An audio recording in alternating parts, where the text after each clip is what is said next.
மக்களே, நம்ம மட்டில் வந்து கிளாத்தி மீன் வந்துச்சு.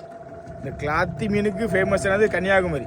கிளாத்தி மீனை கண்டாங்கன்னு வைங்களேன், ஒரு வீட்டில் விட மாட்டானே. அன்னைக்கு ஃபுல்லாக அந்த வீட்டில் கிளாத்தி ஏரியா தான் இருக்கும். ஆனால் இவனுக்கு ஒரு டெக்னாலஜியாக இருக்கு. என்னன்னு பார்த்தீங்கன்னா, இங்கே பாருங்க, இதை உயிரை கொடுத்து வராது. ஆனால் சேம் டைம் இவனுக்கு ஒரு வீக்னஸ் இருக்கு. என்னன்னு தெரியுமா? இங்கே பாருங்க, முடிச்சு. இதை நார்மலாக எப்படி பண்ணோம்னா அதை அசைக்க முடியாது. ஏன்னா அக்னி டிஎம்டி ரீடு ஹார்டு கம்பியோட மோசமானவே அவன். ஆனால் இங்கே பாருங்க, முடிச்சு. இதே மாதிரி தான் எவ்வளோ பெரிய ஆபத்தானா இருந்தாலும் அவனுக்கு கண்டிப்பாக ஒரு பலவீனமான இடம் இருக்கும். ஓகே, வீடியோ பிடிச்சா ஒரு சப்ஸ்கிரைப் பண்ணி விடுங்க. பாய்.